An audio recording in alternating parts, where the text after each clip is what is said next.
Hello दोस्तों, welcome to accounting सीखो। दोस्तों, आज की इस वीडियो में हम समझेंगे क्लासिफिकेशन ऑफ अकाउंट्स के बारे में कि अकाउंट्स को कितने पार्ट में क्लासिफाई किया गया है, इसे बांटा गया है। तो इसके क्लासिफिकेशन के बारे में जानने से पहले आपको सबसे पहले यह जानना ज़रूरी है कि एक अकाउंट होता क्या है। What is an account? तो दोस्तों, एक अकाउंट बिजनेस में होने वाले लेन देनों का एक रिकॉर्ड होता है जो किसी भी पर्सन या थिंग्स से रिलेटेड किसी भी तरह का हो सकता है। इस अकाउंट में हम सेम नेचर के ट्रांजैक्शन को जो एक जैसे होते हैं उन्हें एक जगह पर रिकॉर्ड करते हैं। तो इस तरह अलग अलग अकाउंट बनाकर हम सारे लेन देनों को उसमें उसकी जगह पर रिकॉर्ड करते हैं। तो यह अकाउंट कैसे बनाते हैं इसके बारे में जानना हमें बहुत ज़रूरी है। तो यह उसी का बेस है। इसकी आगे के आने वाली वीडियोस में हम इसको बनाते वक्त इसके बारे में और अच्छे से और डिटेल में जानेंगे। अभी हम बस इसके क्लासिफिकेशन के बारे में समझ लेते हैं कि ये अकाउंट्स कितने टाइप्स के होते हैं। दोस्तों, डबल एंट्री सिस्टम में हम अकाउंट्स को 3 टाइप्स में डिवाइड करते हैं। एक पर्सनल अकाउंट्स, दूसरा रियल अकाउंट्स और तीसरा नॉमिनल अकाउंट्स। बिजनेस में जो भी लेन देन होते हैं, जो ट्रांजैक्शन होते हैं, वो इन्हीं तीनों अकाउंट्स के बेसिस पर रिकॉर्ड किए जाते हैं। मतलब किसे डेबिट करना है, किसे क्रेडिट करना है, वो हम इन्हीं के रूल्स को फॉलो करते हुए करते हैं। तो आज की इस वीडियो में हम पर्सनल अकाउंट्स के बारे में डिटेल में समझेंगे। नेक्स्ट वीडियो में रियल अकाउंट्स और फिर उसके बाद की वीडियो में हम नॉमिनल अकाउंट्स के बारे में अच्छे से समझते जाएंगे। तो आइए जानते हैं जो हमारा सबसे पहला अकाउंट है पर्सनल अकाउंट्स, वो क्या होता है, इसकी क्या मीनिंग है। The accounts which relate to an individual, firm, company और an institution are called personal accounts.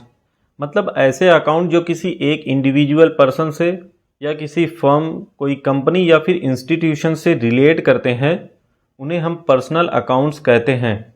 वो पर्सनल अकाउंट होते हैं। For example, account of Ram, account of ABC limited, account of Delhi university, bank account, drawings accounts of the proprietor etcetera. तो ये सारे जो हमारे account होंगे जो किसी इंडिविजुअल पर्सन से रिलेट करेंगे, किसी फर्म, कंपनी या फिर किसी इंस्टीट्यूशन से, वो हमारे पर्सनल अकाउंट्स होंगे। अब आगे जानते हैं rules of personal accounts. Personal accounts के क्या रूल्स होते हैं, किस तरह इनको हम डेबिट और क्रेडिट करते हैं। तो यहाँ पर लिखा हुआ है debit the receiver and credit the giver. मतलब रिसीवर जो होता है, जो कोई बेनिफिट रिसीव करता है, उसके अकाउंट को हम डेबिट करेंगे और क्रेडिट हम उस अकाउंट को करेंगे जो गिवर होता है, जो कुछ देता है।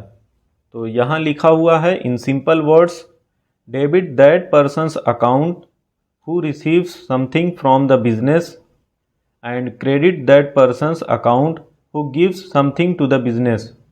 इसका मतलब यह हुआ कि उस पर्सन के अकाउंट को डेबिट करें जो बिजनेस से कुछ पा रहा है या रिसीव कर रहा है, और उस पर्सन के अकाउंट को क्रेडिट करें जो बिजनेस को कुछ दे रहा है। तो यही पर्सनल अकाउंट का रूल होता है। अगर कोई भी ट्रांजैक्शन हुआ तो सबसे पहले जो हम उसकी जर्नल एंट्री करते हैं वो इसी के बेसिस पर करते हैं, इसी रूल्स के अकॉर्डिंग करते हैं। आइए इसी पर्सनल अकाउंट के रूल के अकॉर्डिंग हम एक ट्रांजैक्शन की जर्नल एंट्री करते हैं। तो यहाँ पर एक एग्जाम्पल दिया हुआ है। एक ट्रांजैक्शन है, पेड ₹10,000 टू रमेश। रमेश को 10,000 रुपया पे किया गया। तो यह जो 10,000 की पेमेंट की गई है वह कैश में की गई है, क्योंकि अगर यह बैंक के थ्रू होती तो यहाँ पर बैंक का नाम लिखा हुआ होता।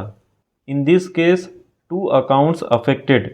इस ट्रांजैक्शन में हमारे 2 अकाउंट अफेक्ट हो रहे हैं, एक रमेश अकाउंट और दूसरा कैश अकाउंट। तो यह जो 10,000 रुपये की कैश में पेमेंट की गई है यह रमेश को की गई है। रमेश यह कैश रिसीव कर रहा है। तो आइए इसके रूल को समझते हैं। According to the rule debit the receiver, Ramesh account will be debited in the entry as he is the receiver of cash. तो हमारा जो पर्सनल अकाउंट का रूल कहता है कि debit the receiver and credit the giver. तो यहाँ लिखा हुआ है डेबिट द रिसीवर, यानी जर्नल एंट्री करते वक्त हम रमेश के अकाउंट को डेबिट करेंगे, क्योंकि वह रमेश कैश रिसीव कर रहा है, वह रिसीवर है। और आगे यहाँ पर लिखा हुआ है the account of cash will be credited as cash has gone out. और जो कैश का अकाउंट है उसे हम क्रेडिट करेंगे। क्यों? क्योंकि कैश हमारे बिजनेस से जा रहा है, हम रमेश को पे कर रहे हैं कैश में 10,000 रुपये, तो रमेश जो है उस कैश को रिसीव कर रहा है, वह हमारा रिसीवर है, तो डेबिट द रिसीवर, तो रमेश को डेबिट करेंगे। तो यहाँ पर हमारी जनरल एंट्री हो जाएगी, Ramesh account debit 10,000 to cash account, या 10,000 हम क्रेडिट में लिख देंगे। अब दोस्तों यहाँ पर जनरल एंट्री का फॉर्मेट नहीं है, या बस ऐसे ही एंट्री कर दिए हैं। वैसे तो जनरल एंट्री करने का एक फॉर्मेट होता है, जनरल का फॉर्मेट होता है जिसमें हम जनरल एंट्री करते हैं। इसको हम आगे अच्छे से समझेंगे। थोड़ा सा यहाँ पर जान लीजिए कि जनरल जो हमारा होता है उसमें 5 कॉलम्स होते हैं, जिसमें यह पहला कॉलम होता है डेट का, जहाँ पर जिस डेट में ट्रांजैक्शन हो रहे हैं उसकी डेट हम यहाँ पर लिखते हैं। और दूसरा कॉलम होता है पर्टिकुलर्स का, जिसमें ये हम अपनी एंट्री करते हैं। तीसरा कॉलम हमारा होता है एलएफ का, यानी लेजर फोलियो का। और चौथा डेबिट का, जिसमें हम डेबिट की अमाउंट लिखते हैं। और पांचवा क्रेडिट का कॉलम, जिसमें हम क्रेडिट की अमाउंट लिखते हैं। एंट्री करते वक्त जिस अकाउंट को हम डेबिट करते हैं उसी के सामने डेबिट के कॉलम में हम उसकी अमाउंट लिखते हैं, और जिस अकाउंट को हम क्रेडिट करते हैं उसी के सामने क्रेडिट के कॉलम में हम उसकी अमाउंट लिखते हैं। दोस्तों एक बात का ध्यान रखें कि अगर अकाउंट किसी इंडिविजुअल पर्सन का है तो उसके आगे यह अकाउंट शब्द लिखना ज़रूरी नहीं है, पर फिर भी अगर आप अकाउंट शब्द लिखना चाहते हैं तो उसके नाम के आगे एपोस्ट्रॉफी एस लिखकर आप लिख सकते हैं। जो एंट्री हम डेबिट करते हैं उसके थोड़ा सा आगे हम शॉर्ट में DR लिखते हैं, पर जो एंट्री हम क्रेडिट करते हैं उसके आगे हम क्रेडिट शब्द नहीं लिखते हैं, बल्कि क्रेडिट की एंट्री करते वक्त हम थोड़ा सा पहले स्पेस दे देते हैं, थोड़ी सी जगह छोड़कर हम टू शब्द का इस्तेमाल करते हैं, टू कैश अकाउंट। अब यहाँ पर आगे क्रेडिट शब्द लिखने की ज़रूरत नहीं है। अब दोस्तों आगे जानते हैं हम टाइप्स ऑफ पर्सनल अकाउंट्स के बारे में। पर्सनल अकाउंट्स के कितने टाइप्स होते हैं। अभी जो हम पर्सनल अकाउंट में समझे थे कि पर्सनल अकाउंट वह होता है जो किसी इंडिविजुअल पर्सन का है, फर्म का है, किसी कंपनी या इंस्टीट्यूशन का है, तो वह पर्सनल अकाउंट्स होता है। तो इसी को हम आगे यहाँ पर क्लासीफाई कर देते हैं, इसे 3 पार्ट में डिवाइड कर देते हैं, जिसमें हमारा पहला हो जाता है नेचुरल पर्सनल अकाउंट्स, दूसरा आर्टिफिशियल पर्सनल अकाउंट्स, और तीसरा रिप्रेजेंटेटिव पर्सनल अकाउंट्स। अब इन तीनों अकाउंट्स के अंदर किस किस तरह के अकाउंट हमारे आएंगे, इसको हम यहाँ आगे समझते हैं। तो आइए सबसे पहले आगे जानते हैं नेचुरल पर्सनल अकाउंट्स के बारे में कि इसमें कौन कौन से अकाउंट्स आते हैं। Natural personal accounts means the accounts of human beings. Natural personal account वो होता है जिसमें हम ह्यूमन बींग्स के जो अकाउंट्स आते हैं, जैसे for example Rohan's account, Seema's account, proprietor's capital account, proprietor's drawings account, debtors accounts and creditors accounts are also included in this category. Natural personal accounts means हम सभी के जो नाम है वो इस पर्सनल अकाउंट में आएंगे, उसे हम नेचुरल पर्सनल अकाउंट बोलेंगे। हमारे नाम के आगे अगर अकाउंट शब्द जोड़ दें तो वह हमारा पर्सनल अकाउंट्स हो जाएगा। पर्सनल अकाउंट्स का दूसरा टाइप है artificial personal accounts. These accounts do not have physical existence as human beings but they work as personal accounts. ये जो आर्टिफिशियल पर्सनल अकाउंट्स होते हैं इनकी फिजिकल एग्जिस्टेंस नहीं होती है, पर ये पर्सनल अकाउंट की तरह ही वर्क करते हैं। ये बनावटी पर्सन होते हैं, ह्यूमन बीइंग नहीं होते हैं। लेकिन बिजनेस में जब हम डील करते हैं तो इन अकाउंट्स को हम एक पर्सन मानकर ही डील करते हैं। जैसे यहाँ पर एग्जाम्पल दिए हुए हैं, any firm's account, any limited company's account, any institution's account and any bank's account. ये आर्टिफिशियल पर्सनल अकाउंट्स हैं। These are treated as artificial persons for the recording of business transactions. Business के transactions को record करने के लिए इन accounts को artificial persons मानकर पर्सनल अकाउंट के अंडर रिकॉर्डिंग की जाती है।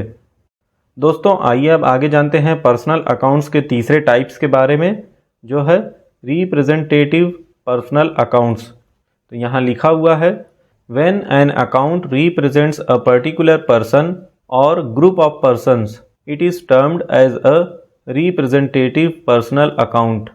जब एक अकाउंट किसी एक पर्टिकुलर पर्सन को या ग्रुप ऑफ पर्सन को रिप्रेजेंट करता है, उनके बारे में बताता है, तो उसे हम रिप्रेजेंटेटिव पर्सनल अकाउंट्स कहते हैं। बिजनेस में यह उन पर्सन या ग्रुप ऑफ पर्सन को रिप्रेजेंट करता है। इस तरह कुछ ऐसे भी अकाउंट्स होते हैं जो किसी न किसी पर्सन को रिप्रेजेंट करते हैं। हम डायरेक्ट उस पर्सन का नाम ना लिखकर उसके लिए एक अलग शब्द का इस्तेमाल करते हैं। यहाँ एग्जाम्पल दिया हुआ है, if the salaries for the month of December are not paid to the employees, the amount payable to these employees will be added and put under one common title, salaries outstanding account. This account represents the accounts of all the persons to whom salaries have to be paid.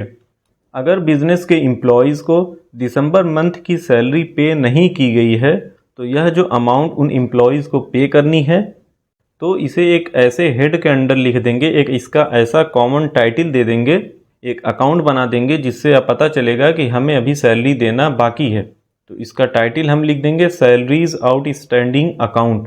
Outstanding का मतलब अभी देना बाकी है।